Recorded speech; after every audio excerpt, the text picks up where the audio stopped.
이리 오너라, 이리 오. 되게 피곤해 보이십니다, 두 분께서. 아, 아닙니다. 최강의 이코노미스트는 굉장히 너무 귀찮아하는 표정인데. 피곤하네요. 야, 방송 중인데 너무 그러지 마. 지수가 2390. 야, 솔직히 말씀드리면 좀 빠르게 올라오니까 저희도 당연히 이렇게 빠르게 올라올 줄 몰랐죠. 근데 이거가 보면 분명히 주가 빠르게 올라왔으니까 좀 출렁이 있겠죠. 이게 출렁이었을 때 뭘 보면서 우리가 갈 거냐. 이게 그러면 본격적인 하락 추세냐, 아니면 우리가 흔히 말하는 조정이냐. 그거에 대해서 오늘 저희 전략팀에서 또 분이 이제 정리를 해주셨는데, 그걸 얘기를 하고자 해요. 제 생각에는 뭐 출렁임이 있더라도 우리가 결국 포트에 집중하는 게 맞는 거 아닌가요? 너무 지수에 연연하다 보면 좀 오히려 너무 다 좀, 아니면 좀 불안하면 현금 비중을 좀 늘려놓던지 뭐 이 정도 아닐까? 일단 최근에 그날부터 말해볼까? 그냥 현금이 지금 가치가 없어지는 상황이다 보니까 현금을 갖고 있으면 안 된다. 그렇죠. 일단 기본적으로는 그럼 시작합시다.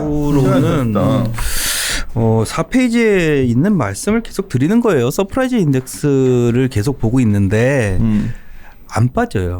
그러니까 유로존 서베이, 그러니까 서프라이즈 지금보다 잘 나온 게 0을 넘어섰네.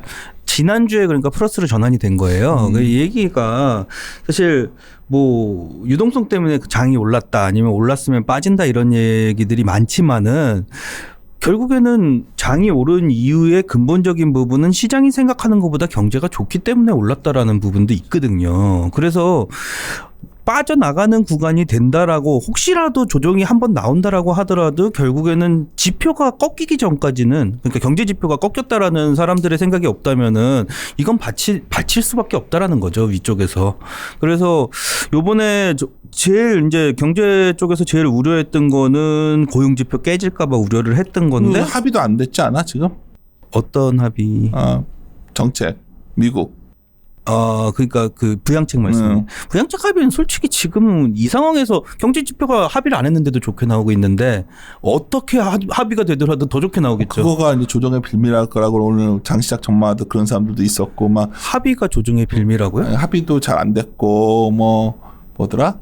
오늘 아침에 제일 많이 받은 사진이 또 부동산 좀 안 좋게 말했던 분이 주식 좋다고 말했다고, 그것도 엄청 짤 돌아다녔는데. 아니 뭐 그냥 되게 간단하게 생각해 보세요. 그렇게 중요한 게 아니라 하여튼 펀더멘탈 방향이 좋다. 그러니까 지금 그 부양책이 없다라고 생각해도, 아예 없다라고선 배제를 해버려도 경제 지표가 사람들이 생각하는 것보다 좋게 나오고 있어요. 그러니까 그거를 굳이 뭐 이게 합의가 어떻게 되면은 뭐가 어떻게 되고 생각할 필요는 없을 것 같다라고 말씀을 드리는 거고요. 그거에 대해서는 우리 신조 팀장님은 오늘 자료에서 DDP 갖고 얘기를 하셨는데, 그런 건들어서 한번 같이 얘기해 볼까요?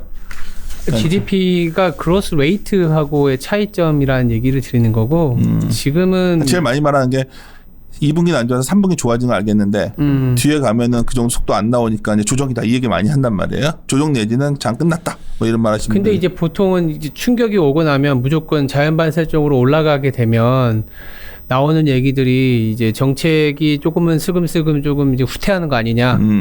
그리고 좀 성급하게 얘기하시는 분들은 이제 물가도 좀 올라갈 텐데, 그 이전에 약간 그런 소위 말하는 할인율이 올라가는 거를 좀 반영을 해서 조금 시장은 조금 너무 과했던 정책의 효과를 좀 빼야 되는 거 아니냐, 이렇게들도 보시는데 꼭 그렇지만은 않다라는 얘기를 들고 싶었던 거고, 그러니까 저는 모든 게 상대적인 거에 대한 매력도의 차이인 것 같아요. 지금 많이들 얘기하시는 논쟁 중에 하나가 왜 이렇게 주식시장에 자금이 이렇게 갑자기 많이 밀물듯이 들어오느냐. 아까 부동산 얘기도 하셨고, 주식 얘기.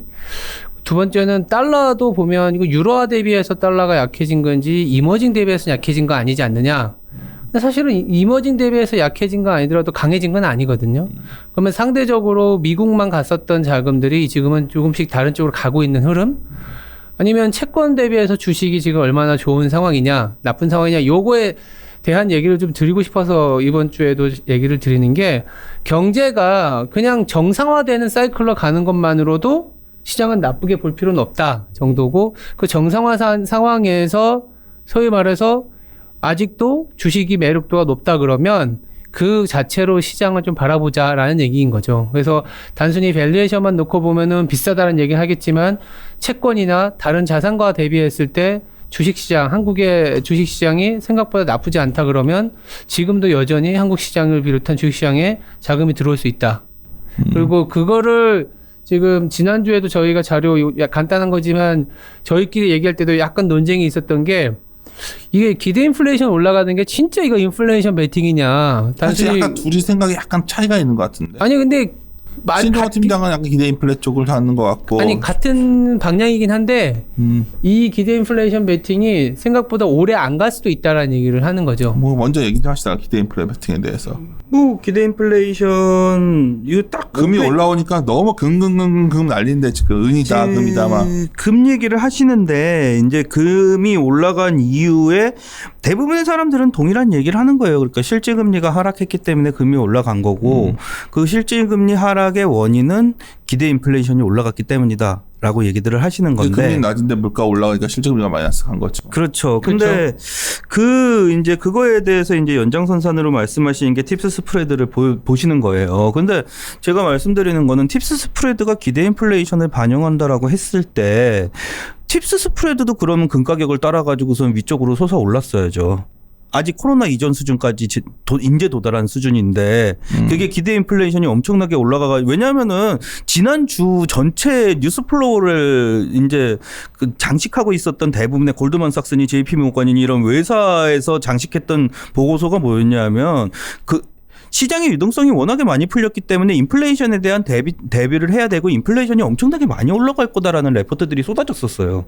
근데 저는 얘기하는 거는 신종호 팀장이 얘기하는 것처럼 기대 인플레이션 때문에 금 가격이 올라간 부분이 당연히 있었다는 거는 인정하지만은 그게 경기의 회복 측면을 벗어나가지고 시장에서 얘기하는 것처럼 하이퍼나 아니면은 우리가 우려할 만한 상황까지 인플레이션이 올라갈 거냐라는 부분에 대해서는 별로 그럴 만한 가능성이 높지는 않아 보인다라는 말씀을 드리는 거고요. 그래서 신종호 팀장이나 저나 기대 인플레이션이 올라간다라는 개념에서는 동의를 하고 있는데 저는 오히려 이제 그 미래에서 봤을 때 그게 치고서 올라가서 계속해서 올라갈 거냐라는 거에서는 데이터로 좀 조금 얘기해 의문이 말로만 있다는 말고 거죠. 그 자료에 있는 거 갖고서 6페이지 봐주시면 오른쪽 위에 보시면은 이 인플레이션을 고려한 금 가격이라는 게 금 가격을 그냥 간단하게 보시면 미국의 CPI로 나눈 값입니다. 근데 이 얘기는 원래 이제 인플레이션이 반영된 가격이 더 높았으면은 인플레이션이 올라가는 구간이었으면은 이게 마이너스로 가는 게 맞는데 금 가격이 더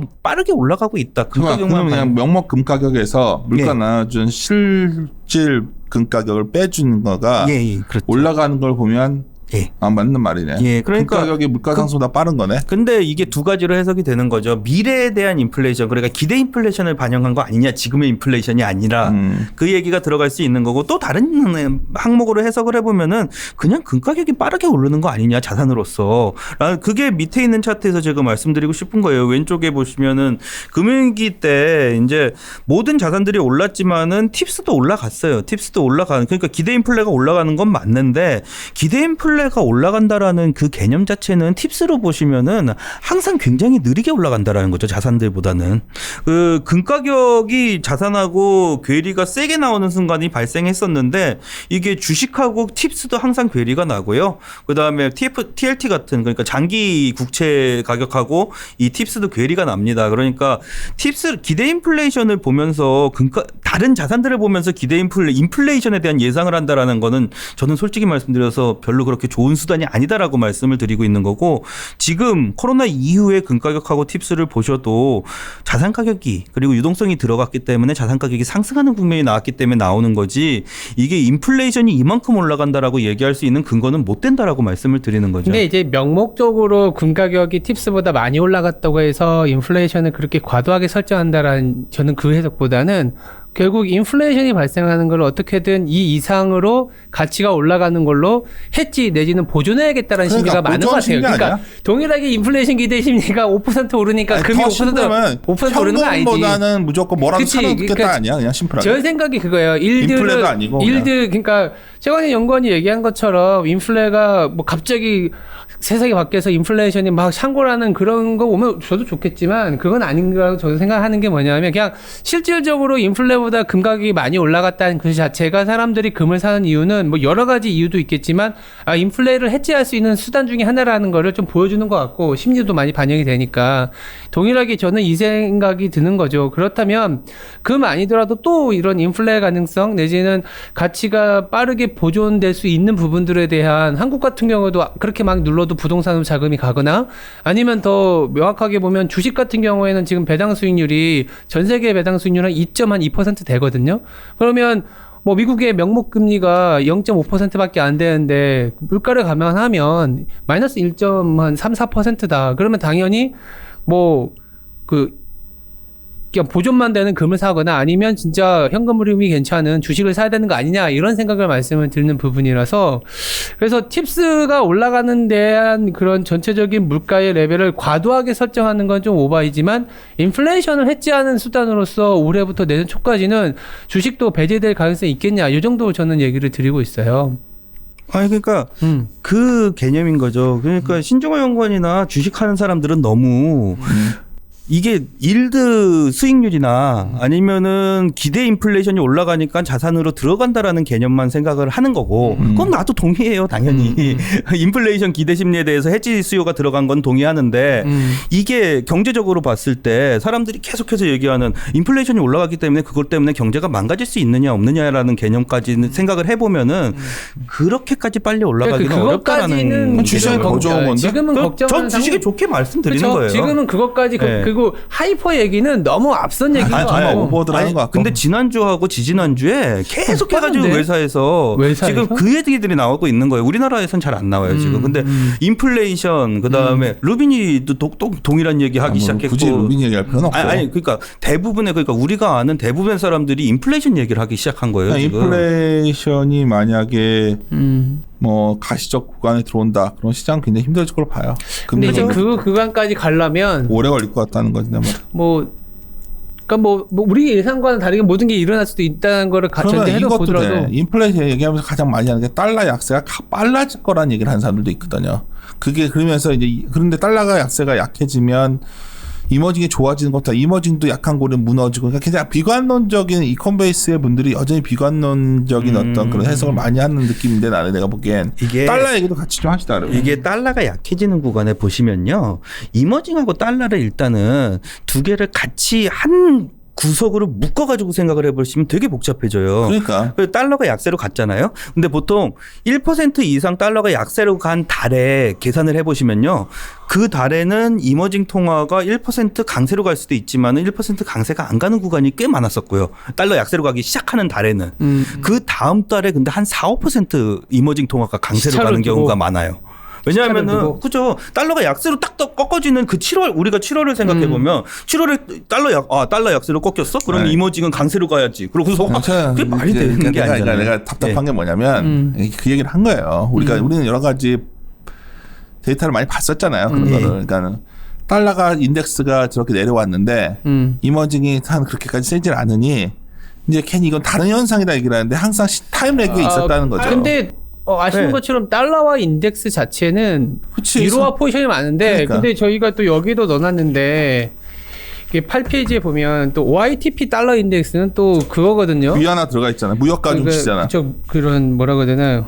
유로화만 들어간 게 아니라 그러니까 OITP가 뭐 단어가 무역 가중으로 한 거죠. 가중이기 네. 때문에 이머징의 부분도 들어가서 이게 보면 그러니까 이거 해석하기 나름 거예요. 그러니까 유로화만 보면, 그러니까 달러화 지수 우리가 그 바스켓으로 한 거, 이건 내려온 폭보다 이머징 통화 가치가 덜 내려왔다. 그래서 이거는 달러화가 진짜로 진성으로 달러 하락이 아니다라는 얘기를 하는 것도, 그것도 좀 다른 게 꼭 5% 빠져야 되는데, 이머징도 5% 빠져 이건 아니거든요. 그냥 성장률의 차이도 있는 것 같고 그리고 여기 OITP 달러 인덱스 빠지면서 아시아 쪽으로 외국인 자금이 들어온 것도 사실이고 그냥 달러 인덱스가 왜 이머징한테 좋다라고 얘기하는지를 로직을 생각해 보시면 달러가 약세로 가니까 이머징의 수출이 좋아지기 때문에 그 이머징 통화가 강세로 간다라는 로직이면은 이거 달러 약세 간 다음에 거의 한 두세 달 있다가 이머징 통화 강세로 갈 수도 있는 거고 원래대로 하면 속도대로 하면 원래 속도대로 하면 차익금리도 생각해야 되고 네. 그리고 모든 이머징이 다 좋다는 얘기를 들을 수 있는 상황은 아니에요.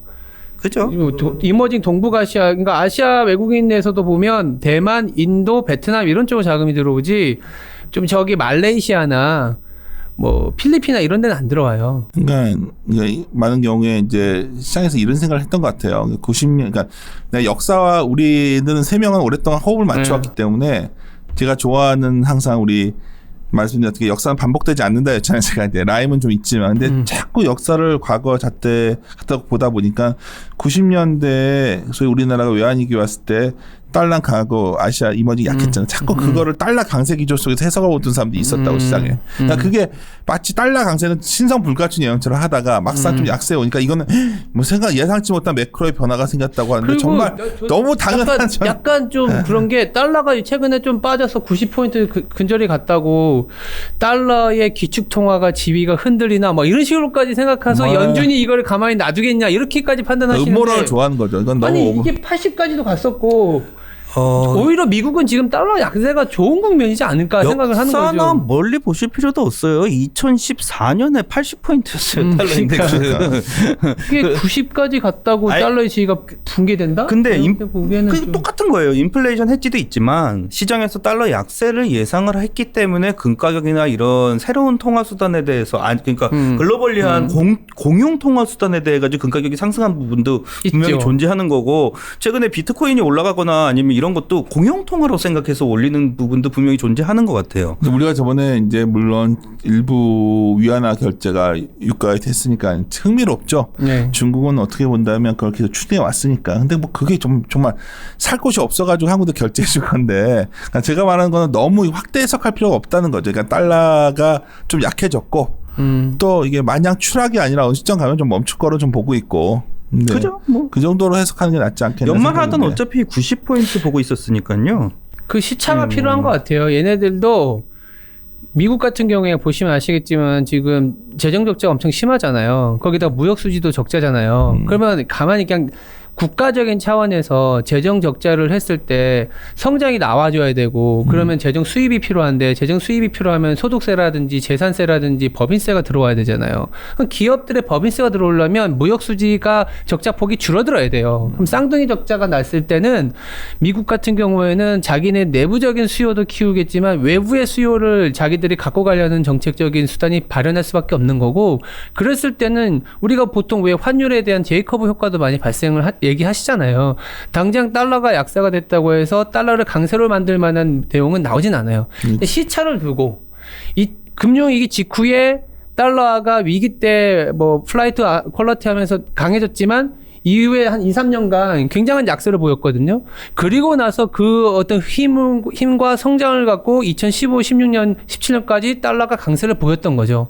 지금도 이렇게 약세로 보인 게 내년, 내후년 어느 시점부터는 미국의 기업들의 매출이라든지 미국 기업들의 캐펙스라든지 이런 것들이 많아지면서 달러가 강해질 수 있는 원동력을 아이러니하게도 달러 약세의 구간에서 만들어가고 있다라고 얘기를 드리고 있고 그게 미국 입장에서 나쁘지 않다. 이렇게 얘기를 드리고 있는 상황이에요. 그래서 최근에 왜냐면 너무 노이즈들이 음모론적으로 가서 뭐 장은 올라왔으니까 좀 흔들릴 수 있지만 내가 보기에는 뭐 최근에 달러도 좀 약해졌고 주가도 빠르게 올라왔고 뭐 이런 거 갖고서 하지만 어떻게 너무 자연스러운 수준 같다는 생각도 전 요즘 하거든요. 근데 아까 최강 이코노미스트가 정확히 지적했는데 너무 조급한 것 같아. 달러가 약해졌는데 생각보다 이머징 통화 강하지 않다. 근데 반대로 이럴 때 가장 두드러진 특징이 또 하나 있죠. 원화가 약했다가 강해질 때 수출주가 상당히 좋아지고 제가 그때 얘기 들은 게 오히려 원화가 강세로 갈 때 수출주가 좋다는 얘기에 대해서 자꾸 이해를 잘 못하시는 것 같은데 우리는 데이터를 그러니까 많이 약해졌다가 강해질 때 그렇지. 왜 그러냐면 약해졌다가 강해질 때야만이 우리나라가 수출 금액이 늘어나는 사이클이니까. 그러니까. 그래서 지금 어떻게 보면 우리나라의 수출 가치주라고 하는 우리 사실 가치주가 우리나라는 수출주예요. 그래요. 그리고 수출주가 대부분이 삼성전자, 현대차 같은 IT 자동차니까 원화가 강해지는 초반에 예를 들어서 1,200원에서 1,100원 갈 때는 오히려 워낙 강세의 구간에 진입할 때는 이런 현대차, 삼성전자를 사는 타이밍이 나쁘지 않은 거였다라는 얘기를 드리는 거죠. 확산될 수도 있어요. 확산될 수도 있죠. 뭐 소재 대표주들, 그러니까 대형주들 중심으로 한국을 사는 분위기도 좀 나올 수도 있고. 뭐 원화가 이렇게 내려간다라고 생각을 하면은 그럼 당연히 한국을 사는데 한국을 살 때 대형주를 사겠죠. 외국인이 이 말을 하면 내가 어제 이제 워낙 기고할 게 있어가지고 책을 지다 보니까 내가 기가 막힌 걸 하나 발견했었어요. 뭐냐면 피터 린치가 했던 말인데 경제 전망을 먼저 그린 후 투자를 시작하면 시장에서 돈을 잃기 십상이다.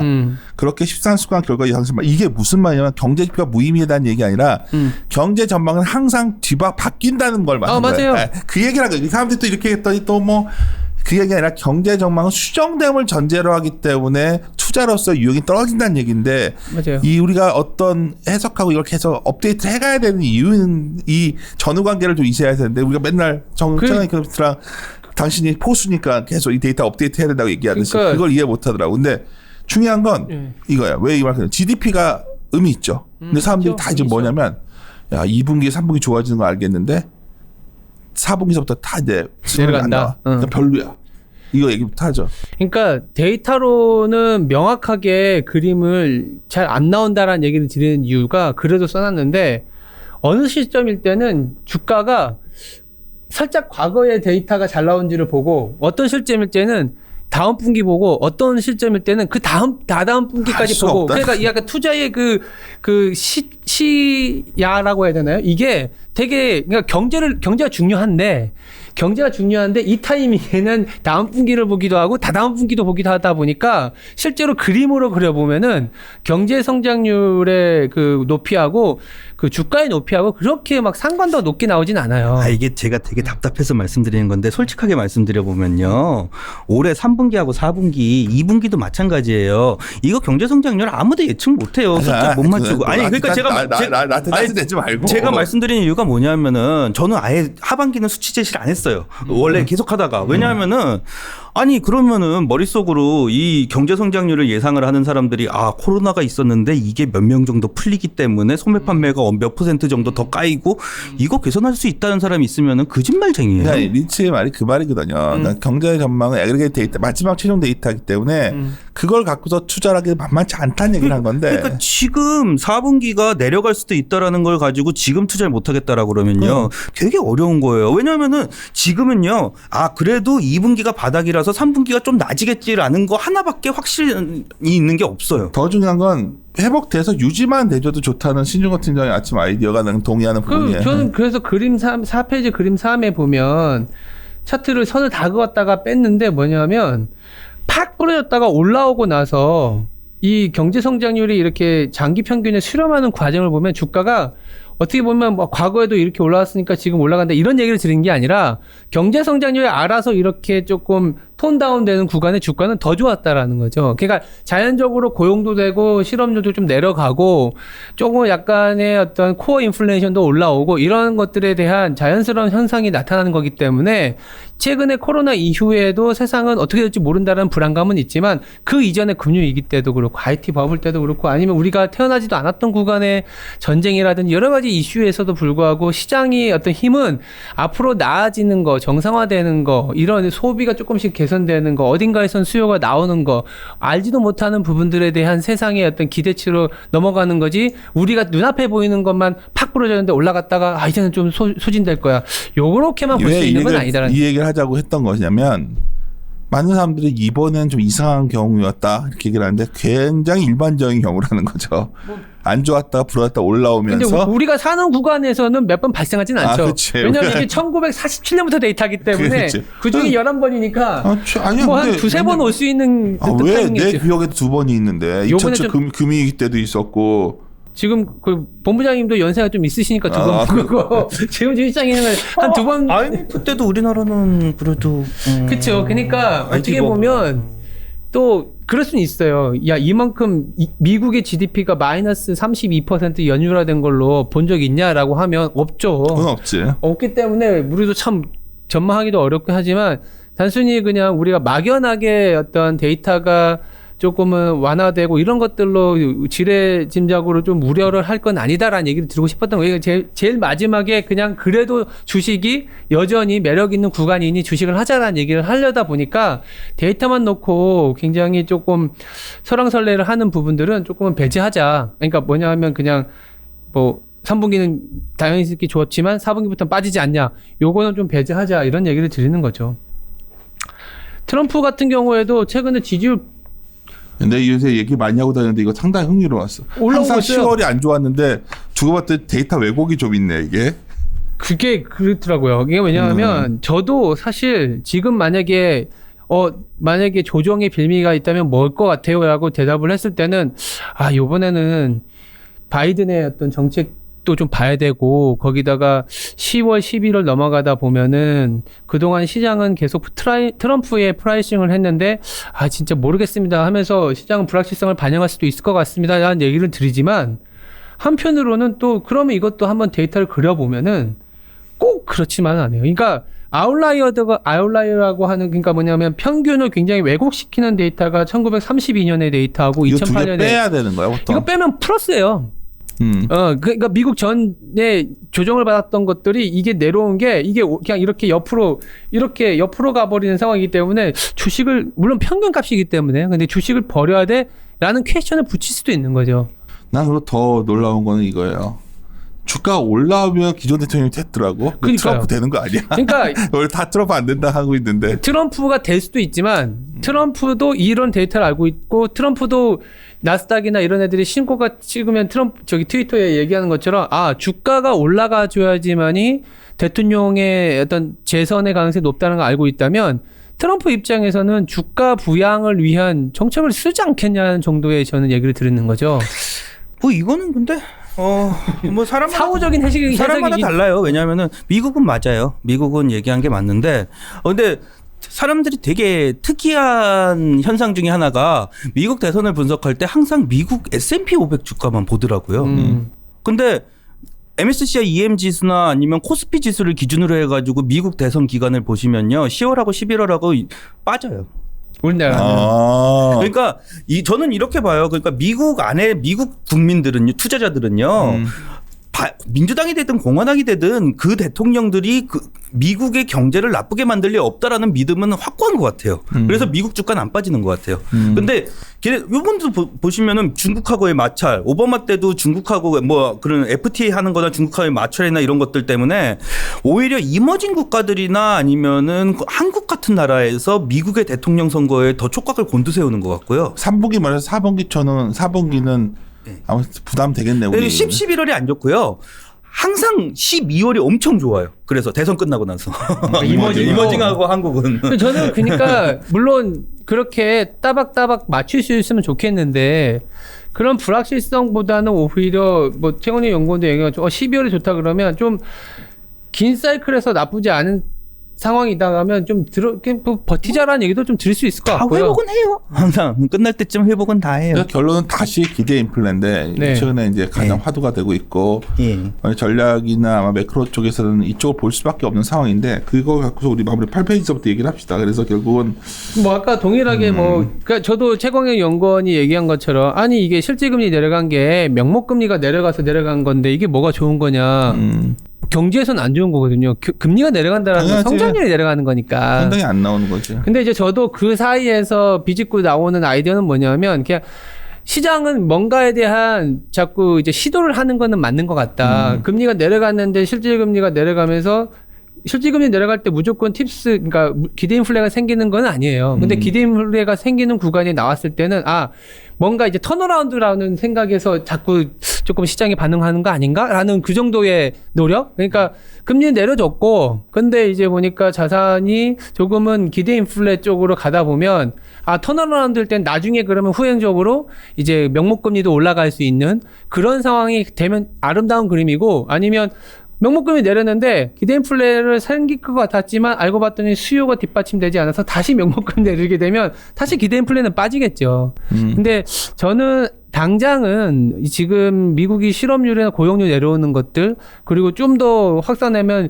중국의 데이터가 기대치가 그래서 그렇지 그래도 얘는 회복하고 있잖아요. 그래서 내년 상반기 내지는 뭐 1분기까지만 하더라도 연준이 인플레를 선제적으로 좀 조정하진 않겠다라는 얘기를 한 상황이기 때문에 이런 기대 인플레에 대한 베팅들은 조금 더 이어지지 않겠냐 정도로 말씀을 드리고 있고 그게 금리 위기 때 이후에는 뭐 그러니까 정상적인 레벨로의 회복까지 가는 사이클이 한 2번 정도 있었는데 요번도 한 그 정도지 않겠냐. 그러면 한 2%가 안 되더라도 지금 기대 인플레가 1.5% 정도 되거든요. 그러면 한 1.8이나 1.9까지는 한번 트라이 해보는 구간이지 않겠냐는 생각이 드는 거고, 그랬을 때 뭐 아까 인플레이션 이상의 자산이 좀 상승률이 좋은 금 내지는 그거보다 더 좋은 오히려 유가, 구리도 움직이고요. 주식도 움직였다라는 거죠. 그래서 주식 같은 경우에는 주식은 또 단순히 자본 차익도 있지만 캐시플로우도 그러니까 현금 유입에 대한 기대도 있는 자산이다 보니까 미국채하고 이 전 세계 주식하고 묘하게 금융위기 이후에는 이 둘 간의 그러니까 배당 수익률하고 국채 수익률이 만나게 되면 그때는 주식보다는 채권의 매력도가 높아지고, 무슨 얘기냐면 미국채가 2% 넘어서게 되면 전 세계 내지는 미국이 2% 이상의 성장을 가져가기가 힘든 구간이니까 이때부터는 미국채를 사고 싶은 거죠. 근데 미국채가 2% 안 되거나 배당 수익률하고 미국채와의 수익률의 갭이 1% 이상이 날 때는 주식이 좀 되는 타이밍. 그럼 지금 보면 한 1.8%포인트 차이가 나니까, 그러면 일대적인 측면으로 보면은 채권보다는 주식으로 자금 유입이 상당히 많이 되는. 배당 수익률과 이걸 비교해봐도 매력적이고, 그렇죠. 인플레 기대를 봐도 매력적이고, 미국 시장이 그렇다는 거지, 미국 시장이. 우리나라도 사실 이 영향을 받는 거죠. 그러니까 이때 달러가 강해지는 모멘텀으로 달러 때문에 미국 쪽으로만 자금이 가는 거면 우리나라가 조금은 좀 별로일 텐데, 이 타이밍에 이제 소위 말하는 뭐랄까요, 미국 아닌 자산으로도 자금이 가다 보니까 조금은 뭐 한국으로도 자금이 들어올 수 있는 그런 개연성이 있다라고 보는 거죠. 왜냐하면 기대 인플레가 같이 올라가는 구간이다 보니까 말씀을 드리는 거죠. 비슷해요. 요즘에 좀 고민하고 있는 게, 원래 이제 일드 얘기가 나와서 그러는데 일드 커브, 그러니까 장단기 금리 차가 팁스하고 같이 가야 돼요. 근데 팁스하고 장단기 금리 차하고 반대로 가기 시작했어요. 요즘에. 왜 그런 거지? 이게 원래 경기 기대감이 생기면 장단기 금리는 올라가거든요. 팁스도 경기 기대가 생기면 기대 인플레가 올라가는 거잖아요. 근데 기대 인플레만 올라가고 경기 기대감은 떨어지는 거예요. 지금 이 상황이 되는 거라서 아까 신용호 연구원 얘기했던 거랑 비슷한데, 이 얘기는 뭐냐면은 결국에는 경기에 대한 경기 성장 쪽으로 돈이 들어가는 게 아니라 기대 인플레에 반영해가지고 그냥 일반 자산 쪽으로 돈이 들어가고 있다라는 얘기거든요. 이게 다시 풀어서 얘기하면은 이거 버블 만들어내기 시작했다라는 얘기랑 비슷한 거예요. 자산 가격만 상승시켜 버리는 거죠. 그러니까 그렇게 될지 실제 수요가 뒷받침될지는 아직은 모르는 거죠. 일드 커브를 좀 봐야 되긴 할 것 같은데, 일단은 조금 두 개 디커플링 되는 거 계속해서 관찰하셔야 될 것 같아요. 결론을 냅시다. 지금 왜냐면 8월 중반이 다가오는 때 시장이 우리가 다이소는 7월 뭐 재수가 좋아서 7월 한 둘째 주부터는 좀 약간 강세 마인드 가져왔는데, 내 생각에는 위를 더 열면서 갈 것 같은 느낌이 난 강해요. 저는 지금. 왜냐하면 여전히 시장을 다니다 보면 이런 생각이 가끔 하거든요. 우리가 굉장히 개인의 힘도 강해졌고 시장을 어떤 자산을 봤을 때 동안에 비용이 돈을 버는 것 중에 비용이 덜 드는 자산이 좋은데 부동산보다는 주식이 좋다는 그거는 확실히 있고, 더 중요한 건 아까 신유호 팀장 말했지만은 이게 방향도 나쁘지 않고, 그래서 생각보다 더 올라가겠다는 생각이 강해지는데, 두 분 생각은 어떠신지? 뭐 너무 가파르게 올라와서 부담스러운 건 맞지만 제가 이제 미국도 사실은 주가 상승률하고 그냥 자기들만의 갖고 가는 배당 PER이나 이런 거 보면 굉장히 비싸거든요. 근데 이제 이 일들을 얘기하는 거는 상대적인 개념에서 보자. 그러면 모든 게 상대적인 건데, 상대적인 개념으로 보면은 여전히 룸이 많이 남아 있더라. 한국은 미국보다 더 사실 싸기 때문에 그 룸을 보고 들어오고 때마침 원화가 강세로 가질 수 있는 타이밍이 됐으니까 한국 시장도 여전히 뭐 인플로우 되는 자금들이 많을 수 있다. 그러면 당연히 시장은 올라갈 수 있다라고 얘기 드릴 수 있죠. 경기적인 측면이나 아니면은 여러 가지 부분에서 할 때 한국을 기준으로 말씀드리면은 올라갈 수 있다라고 봅니다. 근데 전고점 수준에서 그 얼마지? 2,600 정도 되죠. 그거를 벗겨가지고 올라가느냐라는 거는 조금 여기서 다른 얘기다라고 보고 말씀을 드리는 거고요. 말은 2,400 이상으로 좀 가주냐에 대한 고민. 저는 거기까지는 12월까지 갈 수 있지 않을까라는 기대감도 가지고 여름 있어요. 내로 갔다가 좀 쉬지 않을까? 오히려 저는 그러니까 말씀하신 그 2,400, 500 넘어가는 그 정도 상승이 한 여름에 나오는 것 같고 그게 이제 좀 옆으로 기다가 12월에 한 번 더 나올 때 정고점을 가지 않을까라는 기대감을 가지는 거고 거기서 만약에 더 가고 싶으면은 원달러 환율이 빠르게 내려갈 거라는 기대감이나 아니면은 중국하고 미국하고 해서 중국이 위안화가 진짜 강세로 가는 그림이 나오든지 이런 구조적인 변화가 한 번은 나와줘야지 뚫고 올라갈 수 있을 것 같아요. 그냥 지금 상태에서는 어려울 것 같고요. 하여튼 신용호 팀장이 저번에 수출주의 반격 그 부분도 저희 하우스뷰로 우리가 계속 유지하고 있는 거고 오늘 내용도 가보면 이제 좀 우려감들이 있는데 뭐 우려감을 무시하자는 얘기가 아니라 참고하지만 막 너무 놀라지 말자. 장이 좀 출렁거려도 출렁일 때 또 좋은 기업 찾아서 사면 되겠네요. 그리고 네. 우리가 할 수 있는 거는 뭐 우리가 완전 매크로 변수를 통제해서 이렇게 할 수가 없는 거라면 비가 올 때 비가 오고 안 오고를 우리가 생각할 시간에 우산 들고 다니면서 그래도 계속해서 좋은 나무를 갖고 놓으면 수확철이 오겠죠. 뭐. 여전히 저는 시장에 대한 긍정적 기대를 유지하고 있고 우리 매크로팀도 그렇게 생각하는 걸 알고 있습니다. 하여튼 난 이번 주에 좀 내일 지나면 쉴 건데 쉬는 동안에 주가가 오히려 더 올라가 있지 않았으면 좋겠다는 생각이 마무리 짓도록 하겠습니다. 예. 함께 네, 아니다. 이리 오너라 이리 오너네. 예. 네. 이리 오너라 이리 오- 이런